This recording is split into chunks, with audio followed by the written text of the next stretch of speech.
our first question, and this is a great question. I myself, I have 3 girls, and his question is, for Ibtihaj, what are your words of encouragement for our young girls today who want to get involved in sport, or what kind of advice do you have for them?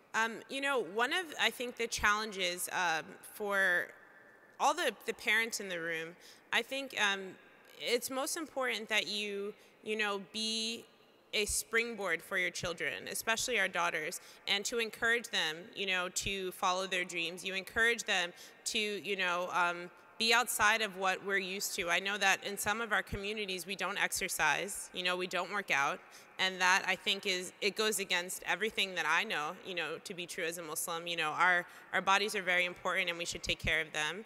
And sports is such, you know, I think the sports are great because they bridge communities. They allow us to grow, not just, you know, physically in a positive way, but also I think emotionally. They provide a really good balance and foundation growing up for our children. So I would say if you do have children that, you know, especially girls that you want involved in sport, I would say to encourage them to join, you know, a local club team. My parents didn't wait until I got to high school to, you know, send me and my sisters out into the sports world. We found local clubs in our town. You know, I've tried everything under the sun, from tennis, which I was not good at. I don't know, track and field. We played volleyball. We did softball. We did everything. And honestly, it was just a way for us to be active, but also a way for us to be social, you know, in a halal way. We don't have to keep our girls indoors. We don't have to, you know, only put them in academic programs, but also encourage them to be active, encourage them to, you know, love working out. I think that that's something that you develop from a very early age. You know, I don't feel comfortable if I don't work out every day. So I think it's very important that we instill it early on in our communities and in our children. So one of the questions is, I'm in my third year of college majoring in community leadership. I want to make a difference in my community, but I'm not sure where to start. Any ideas? So many of us may not live in a highly concentrated Muslim community, but even if you do, one of the things we tend to do is work only within our own institutions that we've created as Muslims. And I want to ask you all, because I really truly believe you need to explore other organizations and other great needs in your own community. May it be around poverty, may it be around children's education, but I think you should go online, check out, there's, you know, a number of United Way institutions across the country that is always seeking out volunteers and support, and it would be wonderful to have more Muslims engage in those institutions. It's important because a lot of people, including myself, I got to tell you, majority of my colleagues, I serve with 109 other people. They've never met a Muslim before, ever. And many of them I know in your field, they've never met a Muslim before.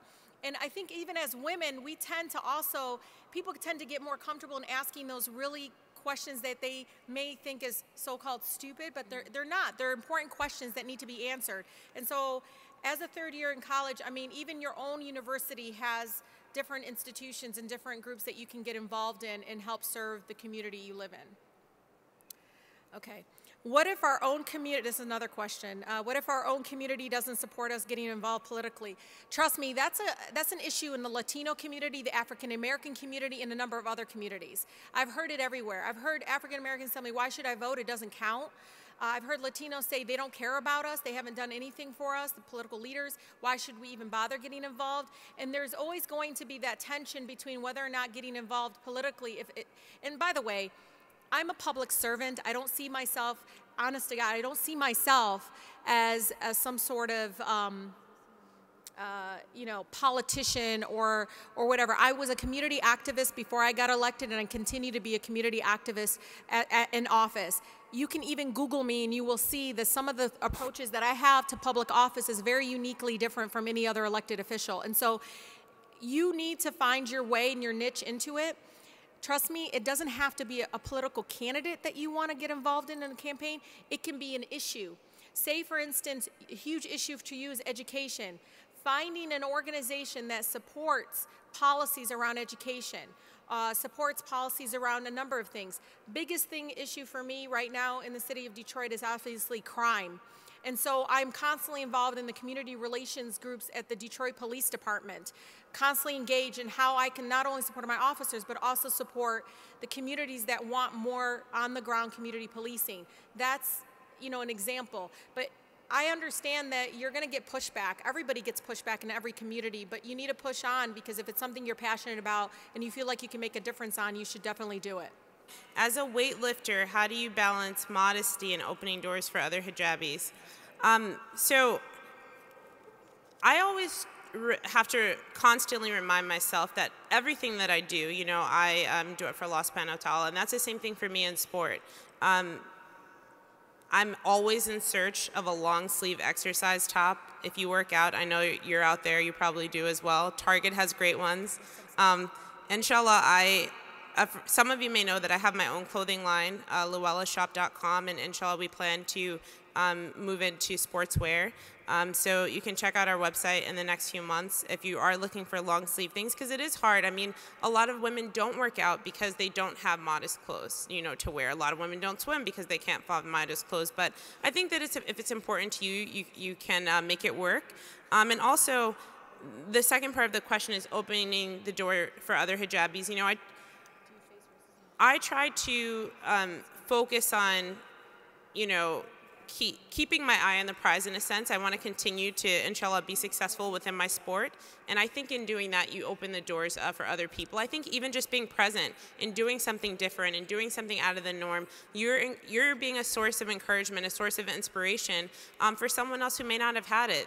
If you are weightlifting, there's someone out there who didn't know that Muslim women weightlift, that hijabis weightlift, and that in itself, I think, you're offering something to someone, an inspiration to someone who didn't think it was possible before. So I think you just continue, on track with what you're doing, and inshallah, you'll be successful. Do you face racism or discrimination? When I started fencing, how did I deal with it? So things are always, more clear in hindsight. I started fencing at 13. I didn't realize that the comments that I would hear from parents, from other parents, from other kids, I didn't realize that they were always necessarily charged. Someone called me the N-word, racial epithet, for the first time at my fencing practice. I grew up in a predominantly white neighborhood. I wasn't, I had heard the term before, but never directed towards me. So imagine how traumatizing that was for me as a kid, and it's something that, looking back, I see now how difficult it was, but, alhamdulillah, it was something that I was able to overcome. Even, so many years later, and alhamdulillah, so many achievements later within my sport, I still face discrimination and a prejudice from my own teammates. I've been a member of the U.S. team for the last 5 or 6 years, and I've had someone ask me, where my magic carpet is, isn't it time for me to pray? Like silly, ignorant comments, things that you would never think in a million years that someone would say. These are the comments that you get, but I think us even being present in that space and showing them this is what Muslim women are capable of, this is who we are, this is what we do, we're going to be successful despite of what you think, despite of the prejudices that you have, I think is a step in the right direction. So I constantly remind myself to fence for Allah subhanahu wa ta'ala, not to fence for myself, not to fence for my parents, not to fence for anyone else, but to fence for Allah, and inshallah, I'll continue to be successful in my sport. A question is, if your parents are not supportive of your hobby, what is your advice? So parents are just extremely, as a parent of 2 boys, a 9-year-old and a 3-year-old, I understand why my parents always extremely against things that I wanted to do. And it wasn't because they were, trying to be more strict or whatever we used to call it as teenagers, but I honestly feel like they're very fearful, they're very scared for all of us, and wanting to make sure that they're protecting you all from any kind of evils or anything like that. So what I would say is, my whole idea of politics is that I threw it back at my dad. My dad was very active with the UAW, the United Auto Workers.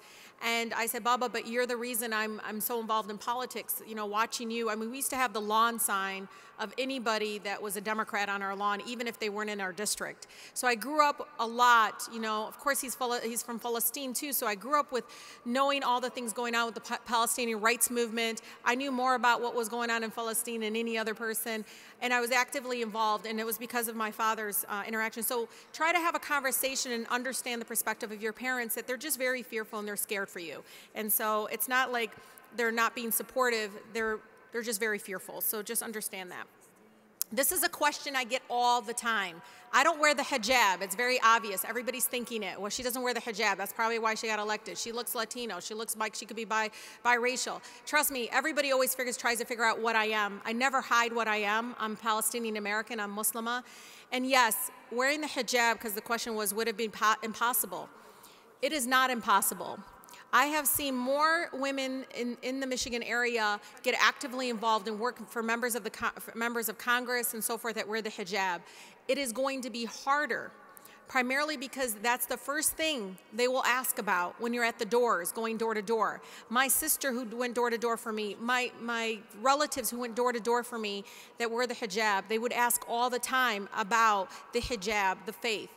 Now, I got asked when I knocked the door, "Hi, I'm Rashida." And they would pause.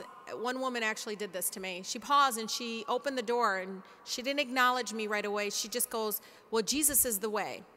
And I said, "Well, I'm so glad you have faith in your life. We believe in Jesus." They never believe us that we believe in Jesus, Sayyidina Isa. They never believe it. Even though I tried to explain to them the correlation, I mean, really try to explain to them the foundation of Islam and how Christianity and Sayyidina Isa was so pivotal to what we know today. They never believe you. It is to really try to go and meet people, have them get to know who you are. And your hijab and your faith won't matter anymore because they're really more interested in what your views are and different issues that are important to them. It's going to be a lot longer and harder work, but it happens. When I first got elected, I had to walk my district twice. People don't understand what that means. I lost 20 pounds, and literally all I did was go to people, and people did not vote for me because of my name and my faith. People would actually say, "I don't like your name." That's code word for, "I don't like that you're Arab, I don't like that you're Muslim." It's not because of my name.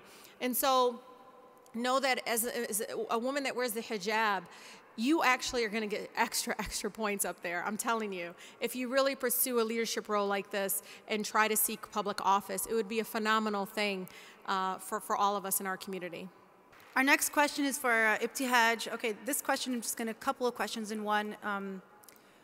Because of the girls who do have to maybe wear hijab and wear the long sleeves while the other girls are wearing t-shirts, what's your advice on helping with their self-esteem, being confident, when they're playing their sport and being able to be successful in what they're doing? And then in another sense, the second question is, when you are good at sports, how do you become humble? Because obviously as a Muslim, we're supposed to be humble. So instead of being cocky, how do you be humble about it? So I'll cover the self-esteem issue point. I think that it's twofold in a sense that we have to instill that in our children. You have to remind not just your daughters but also your sons that they're beautiful and that they're strong and that they're smart and they're courageous and all these things. But as women, I think that sometimes we get so caught up in how we should look, how the media perceives us. This is how light I should be, this is how thin I should be, and X, Y, Z. And I think that, it's really important to love yourself enough and to accept who you are and to love yourself. And I think that is something that I've learned to do definitely through sport. Being different growing up, as a hijabi, young, in a town where there weren't any other Muslim kids. It definitely wasn't easy and it had its obstacles, but they were all things that, alhamdulillah, I was able to overcome. I don't think that anything in that sense is insurmountable and that you can't overcome it. It's definitely not easy, but I've never seen an obstacle and said, okay, like, khalas, I'm done. I can't, that's not something that I can conquer. And that's just something that I've been instilled in myself from a very young age. I'm very type A personality. I like things a certain way. I want to see things all the way through. Again, I told you I'm very competitive, so I want to be the best. And, Dahlia spoke a little bit about confidence and, how do you stay humble and, avoid being cocky? And I think for me, that secret has been to just never think that you're the best. I doubt that Muhammad Ali, that, Michael Jordan went into the gym thinking to them, well, maybe Muhammad Ali did, but thinking like, I'm the best, I'm the best, I'm the best. If he truly believed that, I don't think he would have trained as hard as he did. You know what I mean? You have to always think that there is someone out there running faster than you, jumping higher than you, working harder than you. It's funny, I say this all the time to my coach. I tell my mom, I'm like, nope, I have to go to practice. I have to do this. I have to do that. No, I have to work out for this amount of time. I have to make sure that I get to practice at this time. And I have to do this when I get there because I'm convinced, first of all, I'm not #1 in the world. So I see that as a problem.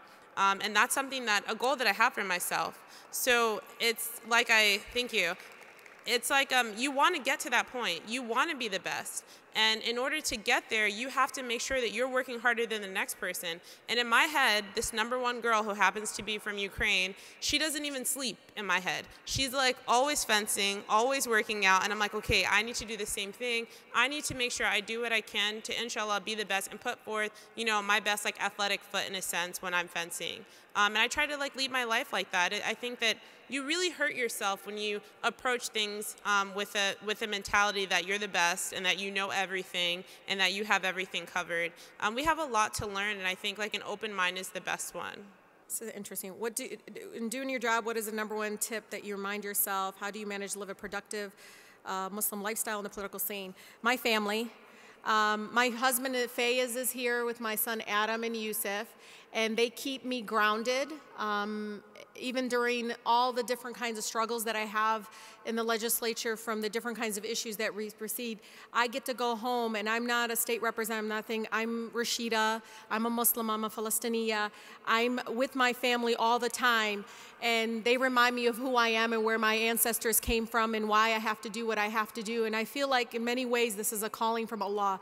In so many ways I have felt from the different people I've been exposed to that they have a better understanding of Islam and talking to me, why I wear a hijab, why somebody else doesn't wear a hijab, and so forth.